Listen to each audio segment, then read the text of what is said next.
Journal of Luca Pavel of House Deneath. Entry 8. I reach out and try to grab Kyran. She's got to make it through this damned wall. I grab her and pull her through, but as I do, I start to feel numb. I start hearing a buzzing in my ears. It's followed by white noise and then just blackness. It feels like an eternity, and I awaken. A loud, ringing boom is echoing through the cave. I open my eyes, and I'm seeing double. My head feels as though I spent the last 3 days on a bender, and then got hit by the lightning rail. I somehow managed to get on my feet and pull myself to the closest wall. I only hear a loud ringing, and the muffled sounds of what might be combat. It's worrisome. I start moving deeper into the cave, looking for any possible sign of my comrades. It takes several seconds for my vision to bounce back, to not be seeing double, and the sight in front of me is intense. There's a freaking dinosaur attempting to attack my brother. As much as I'd like to say he deserves it, I couldn't bear to see him hurt. I reach for my sword and go to attack. I look down at my hand axe. I guess I'm still not feeling right at this point.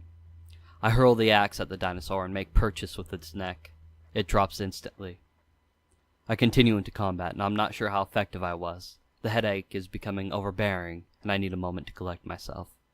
Wait, is that Reich? Did we find him? I couldn't really tell, then all of a sudden I see him changing, I guess. Perhaps it wasn't Reich. I'm not sure, but he ran and jumped off a cliff, and at this point, I'm really very confused. We do have a prisoner, however, and the party deems it a good idea to bring him to the local guard, so I take the responsibility. As I was escorting the goblin to the local authorities, the ringing in my ears became a little louder, and the pain became unbearable. I leaned forward and keeled over violently. I began to vomit in, a grotesque manner. Then the ringing in my ears faded out, and I opened my eyes to a guard picking me up. They asked me what happened, and I became even more confused. I tell them my story, but they didn't seem to understand me at all. I close my eyes again, and what feels like a second later, I'm awakened in a hospital bed. This is a very dizzying effect, and I vomit again. The nurses thankfully rush to my aid. A little while later, I'm informed that my comrades are also in the hospital. They seem to have saved Reich. Pleasantries aside, we all need to do some healing.